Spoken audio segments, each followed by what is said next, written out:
அனைவருக்கும் வணக்கம். நான் படித்து ரசித்த கதையை நீங்களும் படித்து கேட்டு மகிழுங்கள். கதை பிடித்திருந்தால் அனைவருக்கும் பகிருங்கள். காலையில் சூரியன் மெதுவாக உதிக்க பெரிய வீட்டின் முன் இருந்த பெயர் பலகையில் நிறுவனத்தின் பெயர் பெருமையாக தெரிந்தது. பல வருடங்களாக பள்ளிகளுக்கும் கல்லூரிகளுக்கும் தேவையான பேப்பர்கள் தொடர்பான கல்வி உபயோகப் பொருட்களை தயாரித்து வந்த அந்த நிறுவனம் அந்த ஊரில் நல்ல பெயர் பெற்றிருந்தது. அந்த வீட்டின் தலைவி காவேரி. கணவர் மறைந்த பிறகு 2 மகன்களையே தனது உலகமாக நினைத்து வாழ்ந்து வந்தார். மூத்த மகன் நாகேந்திரன் படிப்பை முடித்துவிட்டு வாழ்க்கையில் முன்னேற வேண்டும் என்ற கனவோடு இருந்தான். இளையவன் முருகேசன் படித்து கொண்டிருந்தான். அவர்களுடைய தந்தை உயிருடன் இருந்த காலத்தில், இந்த தொழில் நம்ம குடும்பத்தின் அடையாளம், நேர்மையாக நடத்தினால் இந்த தொழில் எப்போதும் நம்மை கைவிடாது என்று அடிக்கடி சொல்லுவார். ஆனால் விதி வேறு முடிவெடுத்தது. நாகேந்திரன் படிப்பை முடித்து வேலை தேட ஆரம்பித்த சில நாட்களிலேயே அவர்களுடைய தந்தை திடீரென உயிரிழந்தார். அந்த இழப்பு குடும்பத்தையே அதிர்ச்சியில் ஆழ்த்தியது. வீட்டின் பொறுப்பும் தொழிலின் பொறுப்பும் ஒரே நேரத்தில் நாகேந்திரனின் தோள்களில் விழுந்தது. வேலை தேடும் எண்ணத்தை ஒதுக்கி வைத்து அப்பா நடத்தி வந்த நிறுவனத்தை அவன் பொறுப்பேற்றான். தொழிலில் அனுபவம் இல்லாததால் பழைய வாடிக்கையாளர்கள் சிலர் விலகினர். மூலப்பொருட்களின் விலை உயர்ந்தது. ஆர்டர்கள் குறைந்தன. 2 வருடங்கள் கடுமையாக உழைத்தும் எதிர்பார்த்த லாபம் கிடைக்கவில்லை. ஒரு நாள் அலுவலகத்தில் கணக்கு புத்தகங்களை பார்த்து கொண்டிருந்த நாகேந்திரன் ஆழ்ந்த மூச்சு விட்டபடி, இப்படியே தொழில் நஷ்டத்தில் போய்கொண்டிருந்தால் என்னால் தொழிலை நடத்த முடியாது. இந்த பிஸ்னஸை மூடிட்டு ஒரு வேலைக்கு போயிடலாம்னு தோணுது என்றான். அந்த வார்த்தைகளை கேட்ட காவேரியின் முகம் வாடி போனது.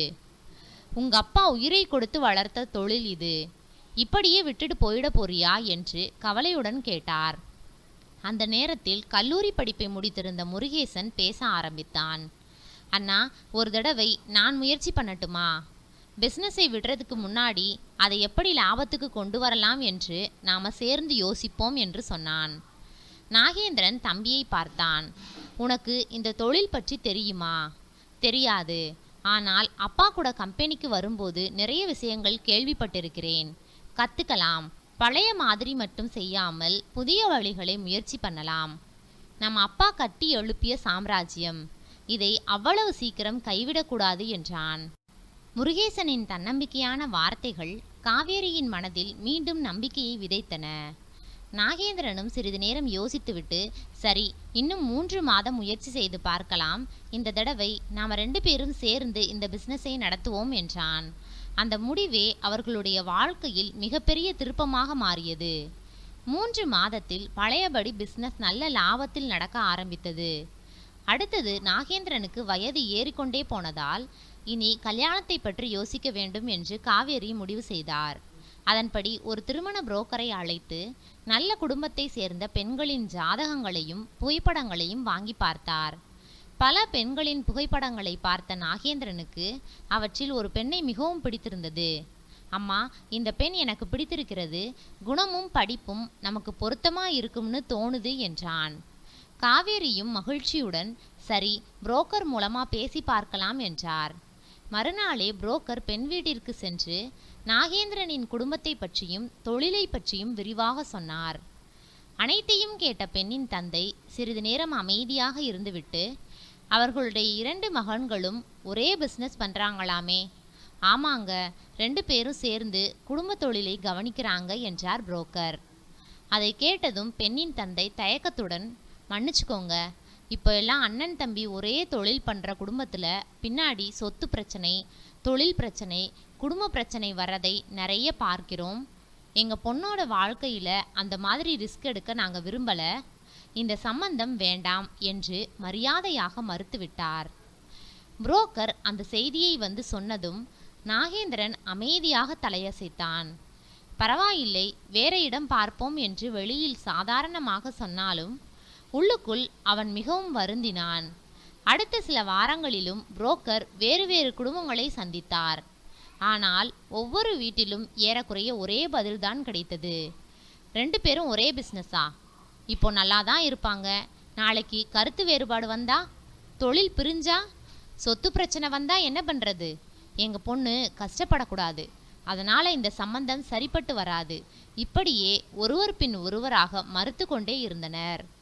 ஒவ்வொரு மறுப்பும் நாகேந்திரனின் மனதை காயப்படுத்தியது. ஒரு நாள் இரவு வீட்டின் மாடியில் தனியாக அமர்ந்திருந்த நாகேந்திரன் ஆழ்ந்த சிந்தனையில் இருந்தான். அவனை பார்த்த காவேரி அருகில் வந்து, என்னப்பா இவ்வளவு யோசிக்கிற என்று கேட்டார். சிறிது நேரம் அமைதியாக இருந்த நாகேந்திரன், அம்மா, நான் நல்லவனாக இருந்தும் அப்பா விட்டு போன தொழிலை சிறப்பாக செய்து நல்ல நிலையில் இருந்தும் அண்ணன் தம்பி 2 பேரும் சேர்ந்து தொழில் பார்க்கறதால மட்டும் எல்லாரும் ஏன் இவ்வளவு பயப்படுறாங்க என்று மனவேதனையுடன் கேட்டான். அந்த கேள்விக்கு காவேரியிடம் பதில் இல்லை. மகனின் வருத்தத்தை பார்த்த அவர் அவனுக்கு ஆறுதல் கூறினார். அவனை சாந்தப்படுத்த முயன்றார். பல இடங்களில் திருமண பேச்சு தோல்வியில் முடிந்ததால் நாகேந்திரன் ஒரு முக்கியமான முடிவை எடுத்தான். ஒரு நாள் இரவு காவேரியையும் முருகேசனையும் அழைத்து உட்கார வைத்தான். முருகேசனிடம், நம்ம 2 பேரும் ஒரே பிஸ்னஸ்ல இருக்கிறதுனால தான் எல்லாரும் கல்யாணத்துக்கு மறுப்பு சொல்றாங்க. அதனால ஒரு முடிவு எடுத்திருக்கிறேன். தம்பிக்கு தனியா ஒரு கம்பெனி ஆரம்பிச்சு கொடுத்துடலாம். அப்போ 2 பேரும் தனித்தனி பிஸ்னஸ் நடத்துகிற மாதிரி இருக்கும். அதுக்கப்புறம் யாருக்கும் எந்த பிரச்சனையும் இருக்காது என்றான். அதை கேட்ட காவேரி சிறிது நேரம் யோசித்தார். எனக்கு உங்க 2 பேரோட ஒற்றுமை தான் முக்கியம். தனித்தனியா கம்பெனி இருந்தாலும் மனசுல மட்டும் பிரிவு வரக்கூடாது. எப்பவும் அண்ணன் தம்பியாக ஒருத்தருக்கு ஒருத்தர் துணையா இருக்கணும் என்று அறிவுரை கூறினார். நாகேந்திரன், அம்மா, அதுல எந்த மாற்றமும் வராது. கம்பெனி மட்டும் தனியாக இருக்கும். நாங்க எப்பவும் போலதான் இருப்போம் என்றான். முருகேசன் பேச ஆரம்பித்தான். அண்ணா, சில பொண்ணு வீட்டுக்காரங்க சொன்னதுக்காக நம்ம வாழ்க்கை முறையை மாற்றிக்க வேண்டிய அவசியம் இல்லை. இந்த தொழில் இவ்வளவு தூரம் நல்ல நிலைக்கு வந்ததுக்கு காரணம் நாம் 2 பேரும் சேர்ந்து உழைச்சதால்தான். சிறிது நேரம் இடைவேளை விட்டு தொடர்ந்தான். ஒருத்தருக்கு பிரச்சனை வந்தா இன்னொருத்தர் உடனே உதவ முடியும். பெரிய ஆர்டர் வந்தா சேர்ந்து முடிக்க முடியும். யாராவது விடுமுறை எடுத்தா இன்னொருத்தர் பார்த்துக்க முடியும். இந்த ஒற்றுமை தான் நம்ம பலம். அதையே நாமளே உடைக்கணும் என்றான். நாகேந்திரன் தம்பியை பார்த்தான். நீ சொல்றது சரிதான். ஆனா கல்யாணம் தள்ளி போயிட்டே இருந்தா நாளைக்கு எல்லாரும் இதே காரணம் சொல்லி மறுத்துட்டே இருந்தா என்ன செய்யறது? நாளைக்கு உனக்கும் கல்யாணம் நடக்கணும். இந்த ஒரு முடிவால அந்த பிரச்சனை தீரும்னா நான் அதை செய்யணும்னு நினைக்கிறேன். அண்ணா, எனக்கு தனியா கம்பெனி வேண்டாம். நாம சேர்ந்து இருந்தால்தான் இந்த தொழில் இன்னும் பெரிய அளவுக்கு போகும். தயவு செய்து இந்த முடிவை மாத்திக்கோங்க என்றான். முருகேசன் எவ்வளவு எடுத்து சொன்னாலும் நாகேந்திரன் தனது முடிவை மாற்றிக்கொள்ளவில்லை.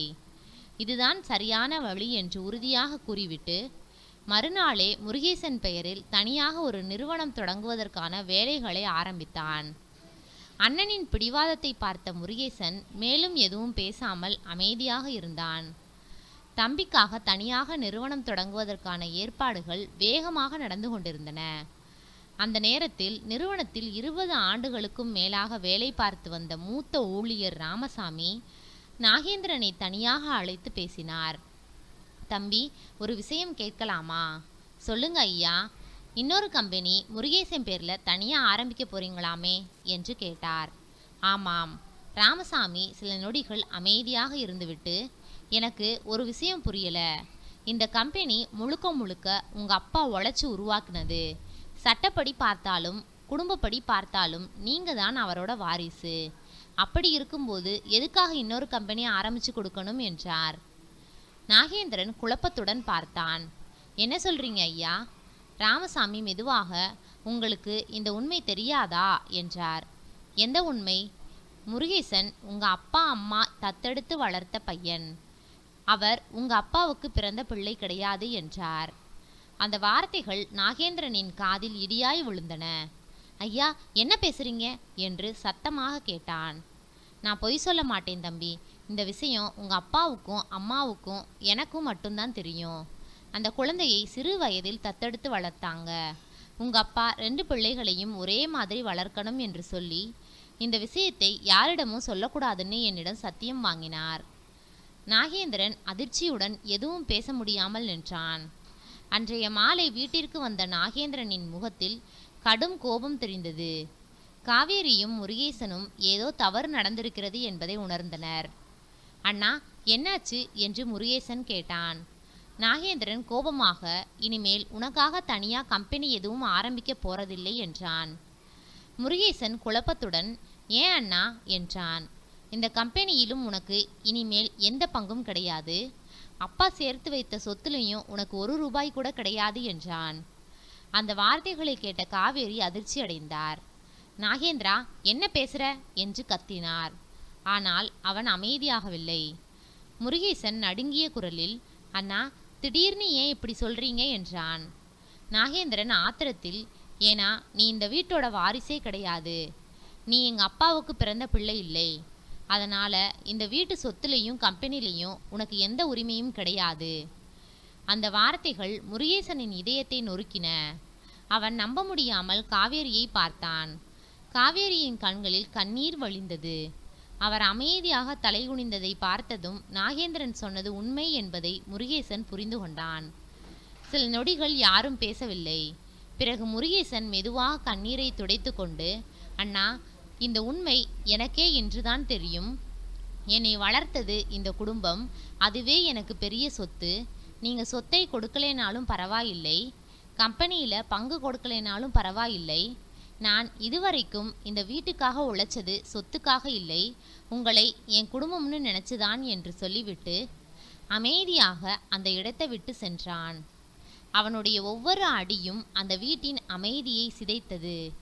முருகேசன் வீட்டை விட்டு வெளியேற தயாரான போது, இதுவரை அமைதியாக இருந்த காவேரியால் அதற்கு மேல் அமைதியாக இருக்க முடியவில்லை. அவர் நேராக நாகேந்திரனின் முன் வந்து நின்றார்.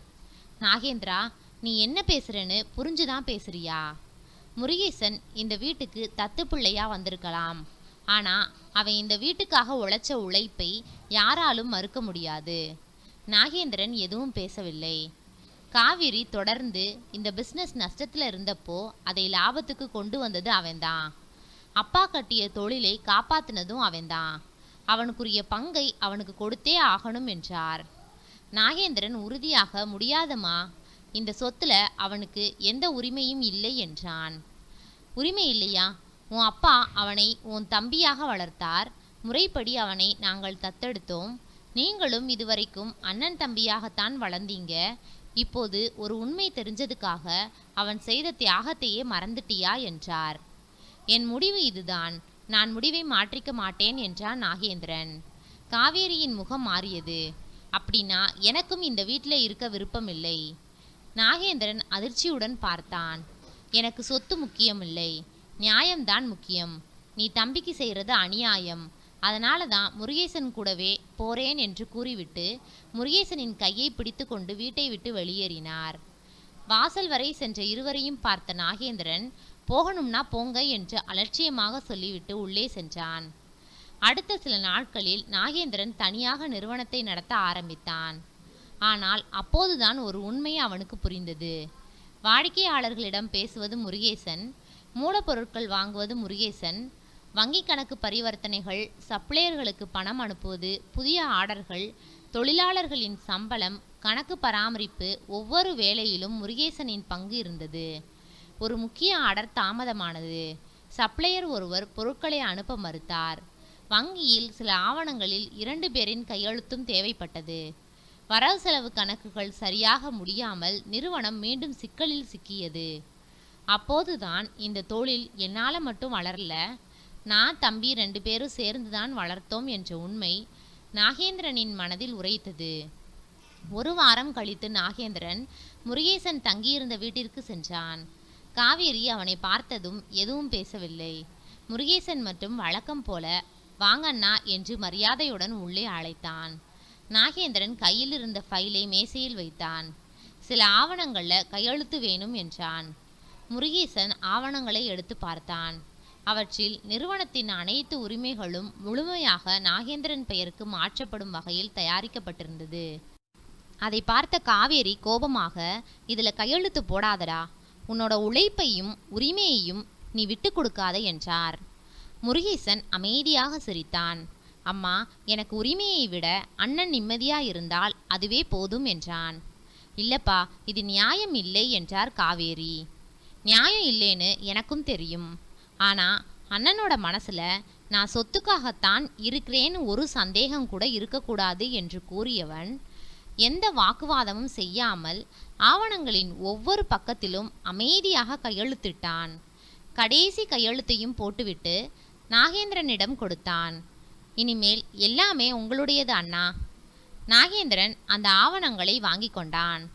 முருகேசனிடம் அனைத்து ஆவணங்களிலும் கையெழுத்து வாங்கிவிட்டு நாகேந்திரன் வீட்டிற்கு திரும்பினான். இனி எல்லாமே என் பெயருக்கு மாறிடும். நாளைக்கு வங்கிக்கு போய் மீதி வேலைகளையும் முடிச்சிடலாம் என்று மன நிம்மதியுடன் தூங்கினான். மறுநாள் காலையில் வங்கிக்கு செல்ல தயாராகி கொண்டிருந்த போது திருமண புரோக்கர் அவசரமாக வீட்டிற்கு வந்தார். தம்பி, ஒரு நல்ல செய்தி. ஒரு பெண் வீட்டார் உங்களை பார்த்து ரொம்ப பிடிச்சிருக்குன்னு சம்மதம் சொல்லிட்டாங்க என்று கூறி ஒரு புகைப்படத்தை நீட்டினார். நாகேந்திரன் அந்த புகைப்படத்தை பார்த்ததும் மெய்சிலிர்த்து போனான். பெண் மிகவும் அழகாகவும் நடிகையைப் போல கம்பீரமாகவும் இருந்தாள். அவனுடைய முகம் மலர்ந்தது. எப்படியும் இந்த கல்யாணம் முடிஞ்சிடும் என்று மனதிற்குள் மகிழ்ந்தான். ஆனால் புரோக்கரின் முகத்தில் ஏதோ ஒன்றை சொல்லாமல் தயங்குவது போல் தெரிந்தது. என்னாச்சு, ஏதாவது பிரச்சனையா என்று கேட்டான். ஒரு சின்ன கண்டிஷன் இருக்கு என்றார். என்ன கண்டிஷன்? அந்த பொண்ணுக்கு ஒரு தங்கச்சியும் இருக்காங்க. 2 பேரையும் ஒரே வீட்டில் கல்யாணம் பண்ணி கொடுக்கணும்னு அவங்க அப்பா அம்மா ஆசைப்படுறாங்க. நீங்களும் அண்ணன் தம்பி சேர்ந்து பிஸ்னஸ் பண்ணுறீங்களே, அதனால் 2 பேருக்கும் ஒரே மேடையில் கல்யாணம் நடத்தணும்னு சொல்கிறாங்க. அந்த ஒரு நொடி நாகேந்திரனின் முகத்தில் இருந்த சந்தோஷம் மறைந்து போனது. அவன் மெதுவாக நாற்காலியில் அமர்ந்தான். என்னாச்சு தம்பி என்று புரோக்கர் கேட்டார். கசப்பாக சிரித்த நாகேந்திரன், இப்பதான் என் தம்பிக்கிட்ட எல்லா உரிமையையும் விட்டு கொடுக்க சொல்லி கையெழுத்து வாங்கிட்டு வந்திருக்கேன். இப்போ நீங்கள் வந்து மறுபடியும் அண்ணன் தம்பி சேர்ந்து இருக்கணும்னு சொல்கிறீங்க. புரோக்கர் அமைதியாக, தம்பி, ஒவ்வொரு பெண் வீட்டுக்காரங்களும் ஒவ்வொரு மாதிரி யோசிப்பாங்க. அவங்க சொல்கிறதுக்காக எல்லாம் நம்ம வாழ்க்கையை மாற்றிக்கிட்டே இருக்க முடியுமா? சிறிது நேரம் கழித்து உங்கள் அம்மாவும் தம்பியும் அன்னைக்கே சொன்னாங்க, இந்த பொண்ணு இல்லைனா வேற பொண்ணு பார்க்கலாம், அதுக்காக கம்பெனியை பிரிக்க வேண்டாம்னு. ஆனால் நீங்கள் தான் கேட்கல. அந்த வார்த்தைகள் நாகேந்திரனின் மனசாட்சியை உலுக்கியது. அவன் எந்த பதிலும் சொல்லாமல் எழுந்தான். அடுத்த நாள் நாகேந்திரன் நேராக முருகேசன் தங்கியிருந்த வீட்டிற்கு சென்றான். கதவை திறந்த முருகேசன் வழக்கம் போல சிரித்தபடி வாங்க அண்ணா என்றான். நாகேந்திரன் தம்பியின் கைகளை பிடித்தான். தம்பி, என்னை மன்னிச்சிடு.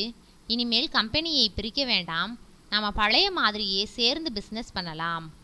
அந்த வார்த்தைகளை கேட்ட காவேரியின் கண்களில் ஆனந்த கண்ணீர் வழிந்தது. இதைத்தாண்டா நான் எதிர்பார்த்தேன். இனிமேல் எந்த காரணத்துக்காகவும் உங்கள் ஒற்றுமையை உடைக்கக்கூடாது.